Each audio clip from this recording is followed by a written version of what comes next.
حوروں کا وعدہ بھی اللہ نے ان چیزوں پہ رکھا ہے جو بہت ہی کڑوی ہیں،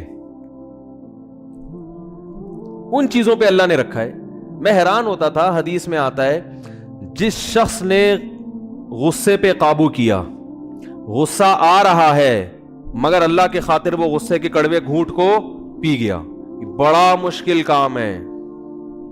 جب غصہ آئے اور کمزور پہ آئے، طاقتور پہ تو سبھی پی جاتے ہیں. اپنے باس پہ غصہ آ رہا تو کڑوا گھونٹ نکلے گا، باہر نکل کے پھر الٹی کر کے نکال دے گا وہ سارا گھونٹ. باس پہ تو کوئی بھی غصہ نہیں. کوئی جونیئر آفیسر ہے آرمی میں، وہ ابھی جیسے مجھے بھی غصہ آ رہا ہے پی رہا ہوں میں، کیا خیال ہے بھائی؟ بار بار اسپیکر دائیں بائیں ہو رہا ہے. انہوں نے بڑی محنت کی ہے، آج پھر بھی پتہ نہیں کیا مسئلہ ہے یہ. تو غصے کے کڑوے گھونٹ کو پینا سخت. کمزور پہ، بیوی پہ غصہ آ رہا ہے پی گئے، بچوں پہ غصہ آ رہا ہے پی گئے، بوڑھے باپ پہ غصہ آ رہا ہے پی گئے. کیونکہ وہ بیچارہ وہ تمہیں کما کے کھلانا تھا، کھلا دیا، اب وہ آپ کے کام کا نہیں ہے. وہ بیچارہ بس پڑا ہوا ہے، کھانس رہا ہے. اب وہ بات پہ آپ کو پوچھتا ہے کہاں جا رہے ہو، کہاں سے آ رہے ہو، آپ کو غصہ آتا ہے.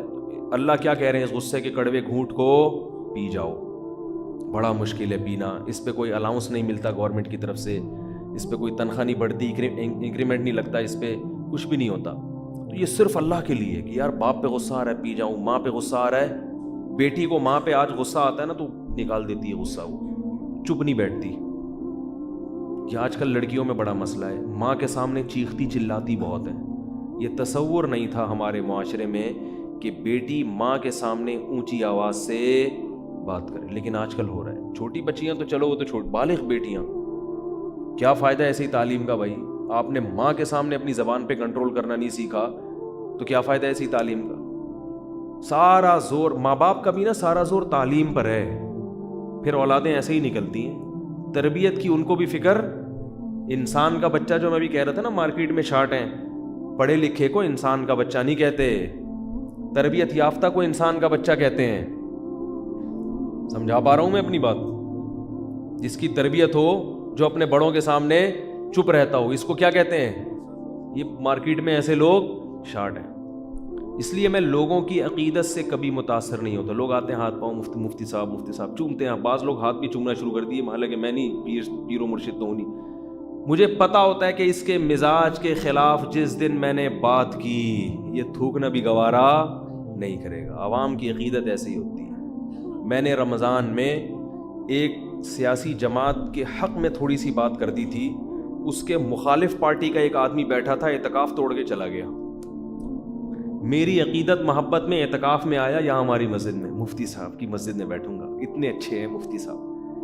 میں نے جو بات کی حمایت میں بھی نہیں کی، وہ ایسی بات تھی جس سے تھوڑی سی حمایت ٹپک رہی تھی کہ فلاں پارٹی کی تھوڑی سی کیا کر رہا ہوں، حمایت.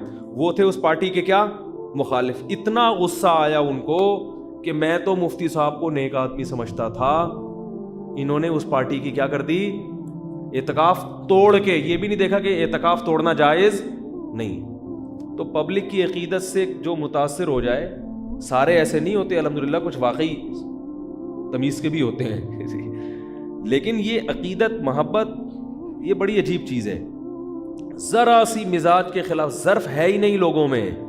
بھائی یہ فرض کر لو کہ ان سے غلطی ہو گئی ہوگی، مولوی صاحب سے، انسان ہے، غلطی ہو گئی ہوگی تو غلطی نہیں ہو سکتی کیا؟ بھائی یہ جو فلاں کے بارے میں سپورٹ کر رہے ہیں یہ غلط کر رہے ہیں، ان کے خیال میں صحیح ہے لیکن ہمارے خیال میں کیا غلط، ختم، قصہ ختم. چلو جی اب مولوی صاحب کا بیان سنتے ہیں. ساری باتیں تو نہیں آپ کو غلط لگیں گی نا. اور بعض دفعہ یہ بھی ہوتا ہے کہ آپ خود غلط ہوتے ہیں.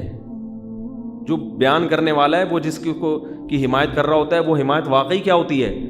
جیسے یہ غلط ہو سکتے ہیں تو آپ بھی تو غلط ہو سکتے ہیں نا. تو ذرا سی بات دائیں بائیں ہو جائے، مزاج کے خلاف ہو جائے، ایک دم عقیدت ختم. تو پھر باپ کے ساتھ بھی یہی سلوک ہے، ماں کے ساتھ بھی یہی سلوک. جس کو عالم مفتی کہتے ہیں اس کے ساتھ بھی یہی سلوک. جن کو مولانا طارق جمیل صاحب کا دیکھو نا کیا حشر کیا، یہ سارا عقیدت مندوں نے کیا ہے. حضرت مولانا طارق جمیل صاحب کا جو کچھ دن پہلے بیان آیا تھا، پی ٹی آئی کے تھوڑا سا حق میں جا رہا تھا وہ بیان، تو ان کے جو پی ٹی آئی کے مخالفین تھے انہوں نے کیسی ایسی کی تیسی کر کے رکھی ہے ان کی. بھائی آپ ایک آدمی کی محنت دیکھو، ساری زندگی اس سے آپ نے اتنا کچھ سیکھا ہے، اگر زیادہ سے زیادہ غلط کر دیا نا تو بھائی بولو انسان ہے، غلطی ہو سکتی ہے، ان کو نہیں حمایت کرنی چاہیے تھی، انہوں نے کر دی، غلط کیا، بس ختم ہو گئی بات. آپ ایک کلپ بنا دو حضرت کی رائے سے ہم متفق نہیں، ختم. سب گالیاں، منافق، یہ بکا ہوا. اور ابھی تک میرے پاس SMS آ رہے ہیں میرے خلاف بھی اور ان کے خلاف بھی، اس میں ایسی ایسی فحش گالیاں کہ میں کیا بتاؤں. تو یہ کیا ہے؟ جذبات میں ایک دم پاگل ہو جانا، ایک دم پاگل. تو میں یہ سوچتا ہوں کہ جن کو اپنے غصے پہ، اپنے جذبات پہ اتنا بھی کنٹرول نہیں ہے، وہ کیسے زندگی گزارے گا بھائی؟ کیسے؟ تو اللہ تعالیٰ نے ہمیں حکم دیا ہے کہ ہم جذبات میں اور غصے کے وقت اپنے آپ کو، بولو بھائی، کنٹرول کریں کہ یہاں غصہ جاری کرنا ہے یا نہیں کرنا. کسی کی رائے سے آپ کو اختلاف ہو سکتا ہے، کوئی بھی زمزم کے نہائے ہوئے نہیں ہوتے سب لوگ. علماء سے بھی غلطیاں ہو سکتی ہیں، تنظیموں سے بھی ہو سکتی ہیں، ہر ایک سے ہو سکتی ہے. اس کا ایک ماں باپ سے بھی ہو سکتی ہے. ایک آدمی میرے پاس آیا، میرے ابا یہ کر رہے ہیں، میرے ابا، میں نے کہا ابا غلط کر رہے ہیں آپ کے، میں خواہ حمایت نہیں کروں گا، لیکن آپ ابا کو ٹھیک کرنے کی کوشش، بولو بھائی، نہ کریں. آپ کے، ان کے آپ پر احسانات ہیں، آپ کے وہ ابا ہیں. آپ کی جو ذمہ داری ہے خدمت کرنا، محبت سے نصیحت کرنا، بس اس سے زیادہ آپ کی ذمہ داری نہیں. ختم. اب جو کر رہے ہیں ان کو کرنے دو، ان کے لیے دعا کرو بس. ابراہیم علیہ السلام کو دیکھو نا، کتنا غلط کر رہے تھے ان کے ابا. ابراہیم علیہ السلام کے جو والد تھے آزر، بت بنات کے بت فروخت کرتے تھے، اور بیٹا بت شکن، بالکل الگ الگ مذہب. سورہ مریم دیکھیں، ابراہیم علیہ السلام نے اپنے والد سے کہا یا ابتی، اے میرے پیارے ابا، اے میرے پیارے ابا. ابتی محبت کا لفظ ہے. لما تعبدو، ایسوں کی عبادت کیوں کرتے ہو، ما لا یسمع، جو سن نہیں سکتے، ولا یبصر، جو دیکھ نہیں سکتے، ولا یغنی عنک شیئا، کوئی فائدہ نہیں پہنچا سکتے آپ. اے میرے پیارے ابا، ایسے نصیحت کر رہے ہیں. اور پھر ابا کی طرف سے دھمکی، لأرجمنک، میں تجھے پتھروں سے مار کے ہلاک کر دوں گا. اور یہ دھمکی برائے دھمکی نہیں تھی جیسے آج کل ابا کہتے ہیں یہ ٹانگیں توڑ دوں گا، تو پتا ہوتا ہے بیٹے کو توڑیں گے تھوڑی. لیکن اس زمانے میں دستور تھا کہ جب کسی کو سخت سزا دینی ہوتی یا تو آگ میں ڈال دیتے یا رجم کرتے، پتھروں سے ہلاک کر دیتے. تو واقعی حقیقت میں دھمکی دینے لگے کہ میں تجھے پتھروں سے مار کے ہلاک کر دوں گا. لیکن ابراہیم علیہ السلام نے کیا فرمایا، سلام علیک، آپ پر سلامتی ہو. سأستغفر لک ربی، میں تو مایوس ہو گیا آپ سے، مگر اپنے رب سے مایوس نہیں ہوا، میں اللہ سے آپ کے لیے مغفرت کی دعا کرتا رہوں گا. اس وقت مشرک کے لیے دعا پر پابندی نہیں تھی. میں اللہ سے آپ کے لیے کیا کروں گا، دعا کروں گا. انہ کان بی حفیہ، میرا رب آپ پر مہربان ہو یا نہ ہو، مجھ پر بہرحال، کیونکہ آپ مشرک ہیں، آپ کی دعا نہیں سنے گا لیکن میری سن لے گا، تو میری وجہ سے آپ کی مغفرت کر دے گا، میری وجہ سے آپ کی مغفرت کر دے گا. پھر بھی جب دیکھا کہ نہیں باز آ رہے اور مجھے بھی مجبور کر رہے ہیں، پھر ہجرت کر لی وہاں سے. اس لیے میں لوگوں سے کہتا ہوں کہ ابا کے ایسے ظلم ہو رہے ہیں کہ ناقابل برداشت ہو گئے، تو زبان مت چلاؤ، گھر بدل دو، الگ ہو جاؤ ابا سے. کہ بھائی نہیں، آپ لوگ نہ شروع ہو جائیں بلا وجہ ابا سے. کوئی اس قسم کے ابا ہوں کہ وہ واقعی اتنا بعض دفعہ ظلم کر بھی رہے ہوتے ہیں، جینا حرام بھی کر دیتے ہیں، ایسے بھی ہوتے ہیں. ہر چیز مارکیٹ میں ہے، کوئی بھی چیز شارٹ نہیں ہوتی، یعنی ختم نہیں ہوتی، شارٹ ہو جاتی ہے. تو ظالم لوگ بھی ہیں، مائیں بھی ظالم ہیں. بعض مائیں بیٹیوں پہ ایسا ظلم کر رہی ہیں کہ ان کو نفسیاتی مریض بنا دیا انہوں نے. بعض مائیں، اکثر تو مائیں اچھی ہوتی ہیں، ماں سے بڑھ کر کون ہوتا ہے. تو ایسی صورت میں ہم کہتے ہیں بھائی کیا کر لو، چپکے سے بولو بھائی، علیحدگی اختیار کرو. پھر ابا سے روز تھوڑی دیر آ کے ملا کرو، اور اس نیت سے ملو کہ ابا نے جو جھاڑ پلانی ہے بس سن کے واپس آ جانا ہے. بھائی آدھا گھنٹہ بیٹھوں گا، ٹائم دیکھ کے ابا نے پلانی ہے، بے تو کم وقت پہلے ہی نالائق، تو اب تو الگ بھی ہو گیا. ہاں ایسی ہوتی ہے اولاد، یہ تجھے سکھاتے ہیں مدرسے والے، یہ تجھے سکھاتے ہیں تبلیغ والے. وہ ابا نے سنانی، آپ جاؤ آدھا گھنٹہ بیٹھو کہ بھائی میں نیت کرتا ہوں ابا کی سننے کی، اللہ کے لیے ہے نا.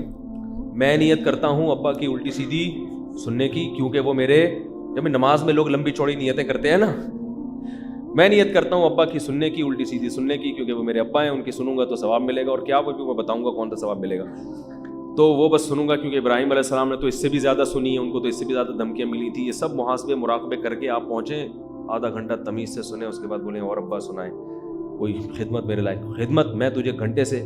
تو اس طرح آدھا گھنٹہ ہو تو پھر پتلی گلی سے نکل لیں. تو جو اکثر ابا ایسے نہیں ہوتے, ابا سے بڑھ کر تو کوئی اولاد کے لیے ہے ہی نہیں نا نعمت, لیکن ہزاروں میں کوئی ایک اس طرح بھی ہوتے ہیں. تو میں ان کو یہ مشورہ دیتا ہوں, جاؤ سن کے اور کچھ ہدیہ بھی دے دو ان کو, خرچہ بھی اٹھاؤ ان کا, ہدیہ بھی دو. دیکھو سب کچھ عبادت سے نہیں ہوتا.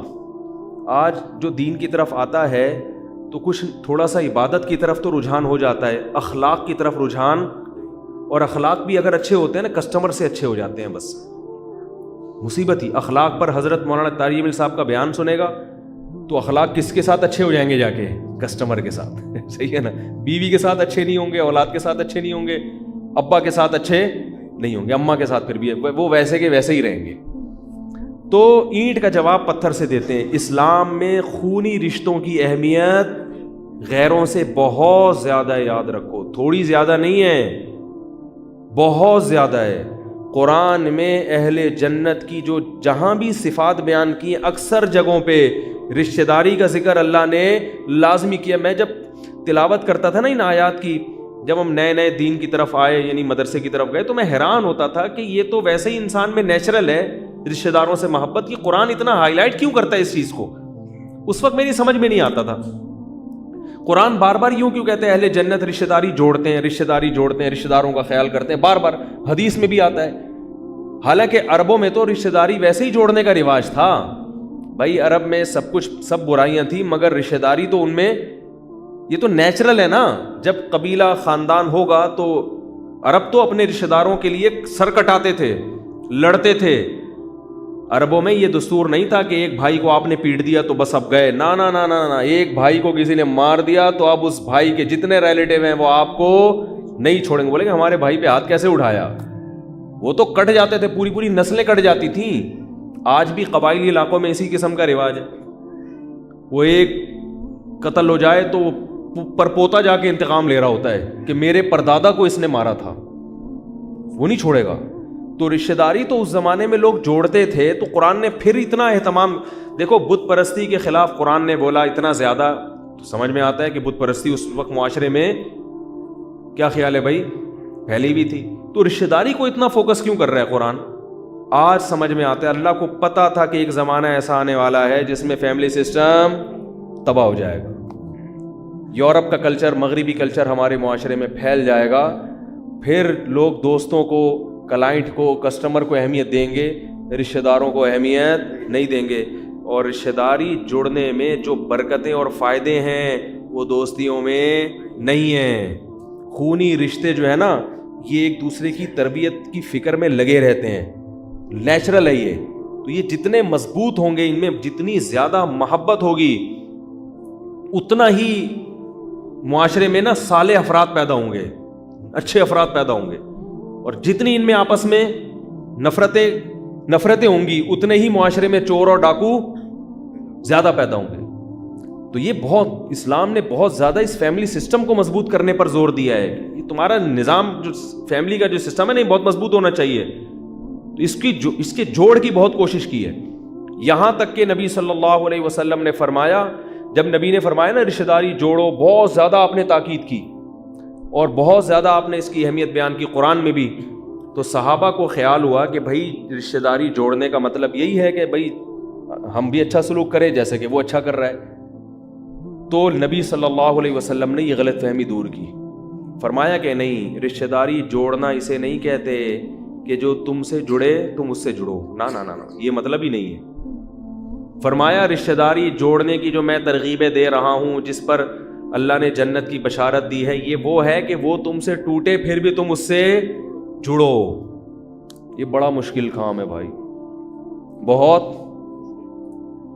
بڑا مشکل کام ہے, کیونکہ تیش میں آ جاتا ہے آدمی. کیونکہ انسان اسی سے جڑتا ہے جس سے اس کا کوئی مالی مفاد وابستہ ہو, ورنہ وہ جڑ کے کیا کرے گا؟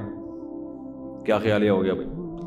غلط تو نہیں کہہ رہا؟ ارے بھائی ایک آدمی ناراض ہوتا رہا, لوگ کیا کہتے ہیں, کوئی بھائی سے ناراضی ہو جائے, بہن سے ہو جائے, ہونے دو, میرا کیا اکھاڑ لے گی, کہتے ہیں نا. میں ٹی وی میں آ رہا ہوں, کیا کچھ بول تو لو بھائی. بھائی بہنوں میں لڑائی ہو جائے تو وہ ایک دھمکی دے کہ میں تجھ سے بات نہیں کروں گی, دوسری جواب میں کیا کہتی ہے, تو بات نہ کر کے میرا کیا اکھاڑ لے گی. یہی بولے گی نا، جا نہیں کرنی ہے کرو، نہیں کرنی ہے. ہم تو بھائی جو تمیز سے بات کرے اس سے تمیز سے ملتے ہیں، جو نہیں ملے ہم بھی نہیں ملتے. یہ ڈائلاگ ہیں جو مارکیٹ میں ایسے سستے بک رہے ہیں مارکیٹ میں، ہر جگہ آپ کو مل.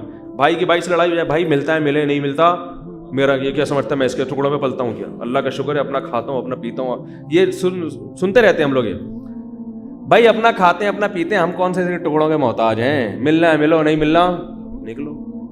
کیا خیال ہے؟ تو پہلے بھائیوں میں چلا، بہنوں میں چلا، اب ابا اماں پہ بھی آ گیا. اب کہاں چلا گیا؟ ابا اماں پہ بھی یہ ڈائلاگ چل رہے ہیں. بھائی ابا ہیں، کھلا دیا ہم نے، انہوں نے کون سا ہمارا کوئی اتنا خیال کیا ہے؟ تو بھائی ٹھیک ہے اچھی طرح سے چلتے ہیں، ٹھیک ہے، نہیں تو بھائی یہ چیزیں ہمارے معاشرے میں بھی چل رہی. بیوی کو بھی یہ دھمکی دیں گے، بیوی شوہر کو دھمکی دے گی. دھمکیوں پہ جو چل رہا ہے حساب کتاب. صرف وہاں دھمکی نہیں دیتے جہاں ڈر ہوتا ہے کہ وہ اس سے بڑی دھمکی نہ دے دیں. جیسے ایک آدمی نے چاقو نکالا نا، کسی کی رکھ دیا، تیری جیب میں جو کچھ ہے نکال دے. اس نے جیب سے بندوق نکالی بولا اب تیری جیب میں جو کچھ ہے، اب تیری جیب میں جو کچھ ہے نکال. جس کا ڈر یہ ہوتا ہے کہ بندوق ہی نہ نکال دے، وہاں تو ایسے یس سر. گورنمنٹ کے اداروں میں جا کے دیکھو کیسے یس سر جی سر. میں اکثر اپنا واقعہ بتاتا ہوں کہ ایک جگہ میں گیا گورنمنٹ کے ادارے میں، کسی کے ساتھ گیا، کوئی گواہی تھی، پتہ نہیں کیا معاملہ تھا. تو وہ پلاٹوں کا کوئی فائلیں پہ سگنیچر کروانے تھے، پلاٹ پہ کسی فائل پہ سگنیچر کروانے تھے کسی آفیسر سے. اب اس آفیسر کا ٹائم یا تو ختم ہو گیا تھا یا ہونے والا تھا، تو اس نے سگنیچر سے انکار کر دیا. اب جو ملازم کھڑا ہوا ہے نا، میں دیکھ رہا تھا اس کے اسٹائل کو. میں بہت زیادہ آبزرو کرتا ہوں چیزوں کو، جب بھی کہیں بچپن سے میری عادت ہے. میں اس کا اسٹائل دیکھ رہا تھا، ایسے بھیکاری پن والا منہ بنا کے نا، سر پلیز سگنیچر کر دیں. اسٹیٹ ایجنٹ تھا وہ، اس کا چونکہ کمیشن تھا نا اس سگنیچر کروانے میں. اس نے نا غصے میں آفیسر نے فائل اٹھا کے یوں پھینکی ہے، یا تو اس کے منہ پہ ماری ہوگی جو لگی نہیں، دیوار پہ جا کے لگی. اتنا غضبناک ہوا، بولا نہیں کروں گا جاؤ. ذرا بھی غصہ نہیں آیا اس اسٹیٹ ایجنٹ کو.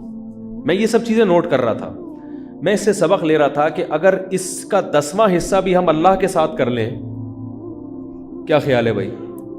بعض دفعہ اللہ بھی ہمیں کسی آزمائش میں ڈال دیتا ہے، تو ہم فوراً منہ سے کفر بکنا بجائے اس کے کہ لجاجت کریں اور عاجزی کر لیں اللہ کے سامنے کہ بھئی اللہ نے آج تک اتنی نعمتیں کی ہیں، تھوڑی سی آزمائش آ گئی تو اس میں بھی ہمارا فائدہ ہوگا، اور جھک جائیں. نہ کفر بکنا شروع کر دیں گے، خودکشی کی باتیں. اسی طرح والدین کے ساتھ بھی یہی معاملہ ہے. تھوڑا سا والدین یہی کام اگر باپ کرتا تو دیکھو پھر اولاد کیسے چیختی چلاتی. اگر باپ فائل اٹھا کے پھینک دیتا، بیٹا کہتا جاؤ تم نے تو ساری زندگی ہماری ماں کو بھی ستایا، یہ تانے ہمیں بھی ستاؤ گے، یہ کر دو گے، میں یہ کر دوں گا، میں دیکھتا ہوں، میں 3 دن تک گھر سے غائب ہو جائے گا بتائے بغیر.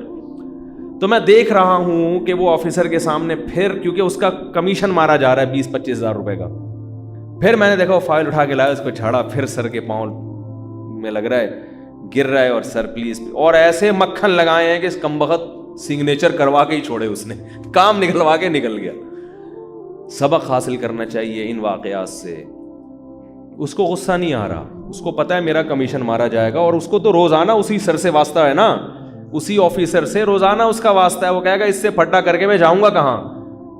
تو بات یہ ہے کہ وہاں 20-25 ہزار کا کمیشن نظر آ رہا ہے تو اخلاق بھی اچھے. اس کو پھر اخلاق پر حضرت مولانا طاری جمیل صاحب کا بیان سننے کی ضرورت نہیں، اس نے کبھی سنا بھی نہیں ہوگا. اور جنہوں نے سنے ہوئے ان کی حالت، میں خود بھی اس میں داخل ہوں، ان کی حالت دیکھو کیا ہے، ان کی حالت دیکھو کیا ہے. اللہ سے بھی لڑنا شروع کر دیتے ہیں، باپ سے بھی، ماں سے بھی، بزرگوں سے بھی، علماء سے بھی.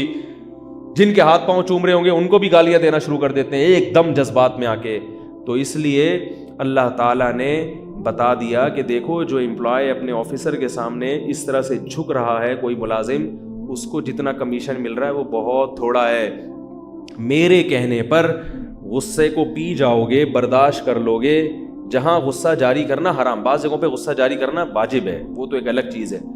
تو میرے کہنے پر اگر پی جاؤ گے، برداشت کرو گے، تو میں جو تمہیں کمیشن دوں گا وہ اس کمیشن سے بہت، بولو بھائی، زیادہ. اب وہ کیا کمیشن ہے میں بتانے والا ہوں ٹھیک ہے نا، وہ کیا کمیشن، تو وہ بہت، کیونکہ مشکل بہت ہے.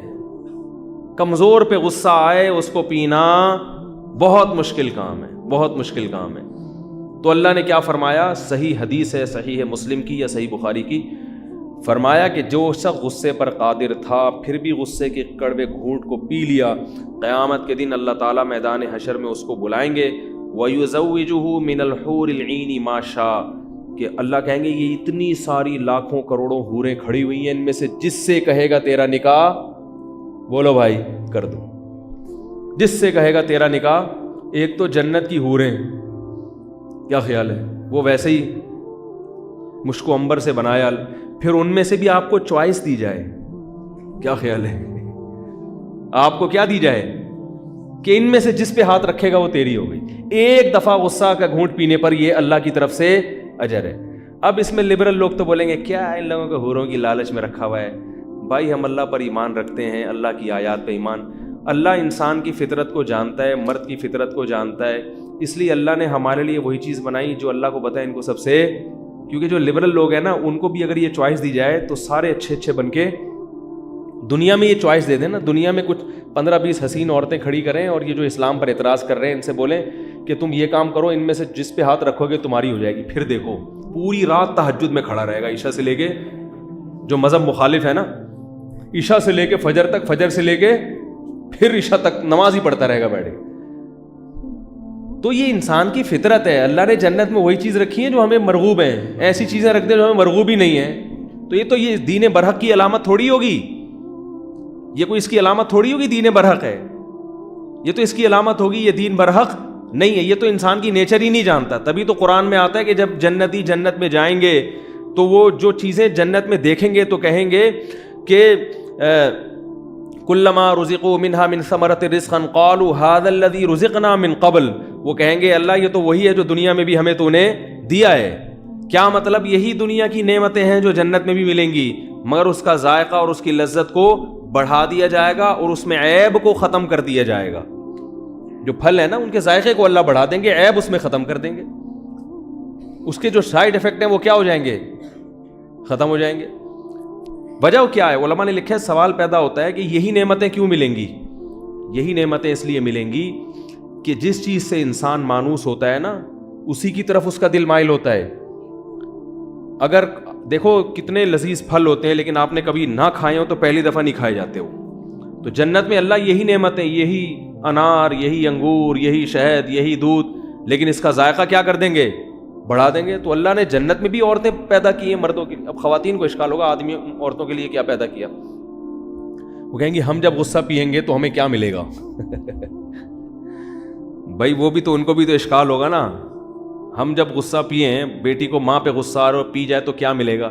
تو بھائی آپ کو بھی کچھ ملے گا، کیا ملے گا یہ مجھے نہیں پتا، کیا ملے گا یہ مجھے، لیکن ظاہر ہے جب مرد کو اتنی کوئی نعمت مل رہی ہے تو عورت کو بھی کوئی نعمت ملے گی، کیونکہ اللہ نے آخرت کے معاملے میں مرد اور عورت کا فرق نہیں رکھا۔ یہ تو قرآن میں جگہ جگہ ہے کہ دونوں کو اجر ملے گا۔ تو وہ چونکہ ان کو کے لیے حور میں دلچسپی نہیں ہے نا ان کو، تو ان کو کوئی آدمی مل جائے گا کوئی یہ اللہ ہی جانتا کیا ملے گا، لیکن ملے گا بہرحال، کیونکہ بہت بڑا ثواب ہے، کیونکہ اللہ نے اہل جنت کی علامات بیان کی ہیں، والکاظمین الغیظ، یہ غصے کے کڑوے گھونٹ کو پیتے ہیں۔ آج نفسیاتی ڈاکٹر بہت سارے کیا کہتے ہیں؟ غصے کو پینے سے صحت کو نقصان ہوتا ہے، سمجھ رہے ہو؟ یہ غلط ہے۔ دیکھو جتنے بھی نفسیاتی ڈاکٹر یا میڈیکل سائنس کی جو چیز بھی قرآن کے خلاف جا رہی ہو نا کبھی بھی قبول نہ کرو، کیونکہ ان کی ریسرچ بدل جاتی ہے، بڑی بڑی تحقیقیں مارکیٹ میں آتی ہیں اور تھوڑے دنوں میں بدل جاتی ہیں۔ ایک ماہر نفسیات نے کچھ دن پہلے ایک ویڈیو کلپ ریکارڈ کروایا، ان سے چھوڑو میں ادھر نہیں جاتا پھر یہ ڈاکٹر میرے پیچھے پڑ جائیں گے، تو ہر بات ان کی صحیح نہیں ہوتی ہے۔ حقیقت پتہ ہے کیا ہے؟ آپ کے اندر آپ جس پاور کو استعمال کرتے ہو نا وہ پاور بڑھتی ہے آپ کی، یہ انسانی فطرت ہے۔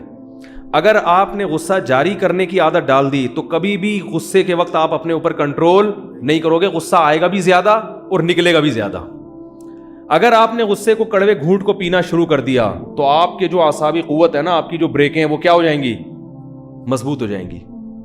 آپ میں جو روکنے کی طاقت ہے نا، غصے کے امساک کی قوت، وہ کیا ہو جائے گی؟ بڑھ جائے گی، اور پھر آہستہ آہستہ غصہ بھی کیا ہو جائے گا؟ کم ہو جائے گا۔ یہ حقیقت ہے۔ یہ جو کہتے ہیں نا غصہ جاری کر کے دل ہلکا ہو جاتا ہے، وقتی طور پہ ہلکا ہوتا ہے، لیکن آتا ایسے آدمی کو غصہ زیادہ بھی ہے، بار بار آتا، کیونکہ غصہ استعمال ہو رہا ہے تو بار بار آئے گا، بار بار آئے گا۔ کیونکہ غصے کی پاور بڑھ رہی ہے آپ کی, تو غصہ بار بار آئے گا. اور اگر غصہ پی لیا تو غصہ پینے کی طاقت کیا ہو جائے گی؟ بولو نا بھائی, آہستہ آہستہ آہستہ آہستہ بہت زیادہ بھی غصہ آئے گا تو آپ پی جاؤ گے. اس عادت ہو گئی, آپ کی بریکیں کیا ہو گئی ہیں؟ مضبوط. ورنہ بڑھاپے میں تو بالکل فیل ہو جائیں گی بریکیں. اگر جوانی میں اپنے اوپر غصے کو قابو کرنے کا آپ نے طاقت پیدا نہیں کی تو بڑھاپے میں تو اور انسان کمزور ہو جاتا ہے نا اعصاب, پھر تو ذرا سی بات پہ بھڑکتا ہی رہے گا. تبھی جو آفیسر لوگ ہوتے ہیں نا, سب نہیں, بہت سارے آفیسر جن کو ہر وقت آرڈر چلانے کی عادت ہوتی ہے, بڑھاپا بڑا خراب گزرتا ہے ان کا, کیونکہ انہوں نے نو کا لفظ کبھی سنا ہی نہیں ہوتا. تو اب بڑھاپے میں تو لوگ نہیں مان رہے ہوتے بات, وہ پھر نو سنتے ہیں تو ایک دم بھڑکتے ہیں, کر بیچارے کچھ سکتے نہیں ہیں تو ایک ڈپریشن میں چلے جاتے ہیں. تو اس لیے ابھی سے پینے کی عادت ڈال دو. اس کا نتیجہ کیا نکلے گا؟ ایک تو بریکیں مضبوط ہو جائیں گی, دوسرا فائدہ یہ ہوگا کہ جب خیال ہوگا تھوڑے دنوں میں کہ یار جب میں نے جاری کرنا ہی نہیں ہوتا تو لا کے کرنا کیا ہے, تو خود بخود اس کو کوشش کرے گا کہ غصہ مجھ پہ مسلط نہ ہو. تو غصہ ختم کبھی بھی نہیں ہو سکتا, یاد رکھو, کم ہو جائے گا. کیونکہ لوگ بعض علماء کو غصے کی حالت میں دیکھ کے نیگیٹو کمنٹس کرتے ہیں, دیکھو یہ غصے, ان کو غصہ آ رہا ہے. تو غصہ ختم کبھی بھی نہیں ہو, یہ صرف گدھے میں غصہ ختم ہوتا ہے. کچھ کتنا بھی مال ڈال دو, کچھ بھی کر لو, وہ گدھے کا گدھا ہی ہے, کبھی بھی اس کو غصہ نہیں آئے گا. جو آدمی نارمل ہوتا ہے اس کو غصہ بہرحال آتا ہے, ہاں کم آتا ہے, زیادہ نہیں آتا, لیکن آئے گا ضرور, کیونکہ بہت کچھ غلط ہوتا ہے. اللہ نے انسان میں جو غصہ رکھا ہے وہ سیلف ڈیفینس کے لیے رکھا ہے, تو وہ بالکل ختم کر دیا تو معاملہ خراب ہو جاتا ہے. ابھی آج دوپہر کوئی صاحب ملنے کے لیے آیا, مجھے غصہ آ گیا کیونکہ میں اتنا زیادہ ڈپریشن میں جانے لگا ہوں. ہر وقت کوئی نہ کوئی ملنے آ رہا ہے بے وقت. پھر میں جان چھوڑاتا ہوں تو چھوڑ نہیں رہے. بھائی وقت لے کر آؤ جب کسی کے پاس آنا ہے. تو میں تھوڑا سا معمولی سا میں نے غصہ کیا ان کے. میں نے کہا بھائی کوئی ٹائم ہوتا ہے, کہنے لگے نہیں ہم بہت دور. میں نے کہا ابھی آپ کو میں فارغ کر کے جاؤں گا, ادھر گیٹ پہ کوئی کھڑا ہوگا, میں دور سے آیا ہوں, وہاں جاؤں گا تو سیڑھیوں پہ چڑھ رہا ہوں گا گھر کی, وہاں سے آواز آئے گی میں ملنے کے لیے آیا ہوں. پھر گھر جا کے بیٹھوں گا, کوئی دروازہ نوک کرے گا, کوئی ملنے کے لیے آیا ہے. یہ جو بڑے علماء ہوتے ہیں یا جو مشہور لوگ ہوتے ہیں یہ تو پبلک میں آتا ہی نہیں ہے نا. میں نے کہا ہمیں تو نماز کے لیے آنا ہے, بیانات کے لیے جانا ہے, تو مجبور ہو گئے ہم. تو میں نے کہا میں نہیں برداشت کر سکتا. تو یہ اتنا غصہ جو ہے نا یہ کس کے لیے اللہ نے رکھا ہے؟ سیلف ڈیفینس کے لیے. ورنہ لوگ محبت میں کیا کریں گے؟ گھول کے پی جائیں گے محبت میں. تو وہ آ جاتا ہے انسان کو, بھائی کچھ تو تمیز سے آرام سے معذرت کے ساتھ زندگی. ابھی آ رہا تھا لیکن اللہ کا شکر ہے میں نے پی لیا. حور کا تصور جیسے ہی کیا میں نے پی لیا الحمدللہ. ٹھیک ہے, تو ملاقات ضرور کریں, 100 دفعہ کریں, لیکن وقت لے کے, ٹائم لے کے آؤ. پھر ہم نہ بیٹھیں تو آپ کا حق, پھر آپ غصہ کریں, آپ کا حق بنتا ہے. تو اللہ تعالیٰ نے جو اجر رکھا ہے جنت میں وہ وہی چیزیں رکھی ہیں جو دنیا میں اللہ نے ہمیں دکھائی ہیں. تو اس لیے یاد رکھو جنت کو معمولی چیز نہ سمجھیں, یہ ایک حقیقت ہے. جن کی سمجھ میں آ گئی تو قرآن ان کے حالات بھی بیان کرتا ہے. آپ اسلاف کے حالات دیکھو, اسلاف کے حالات, راتوں کو جاگتے تھے جنت کی لالچ میں. دنیا میں تھوڑی سی چیز کی ہمیں لالچ ہو جائے, کیسے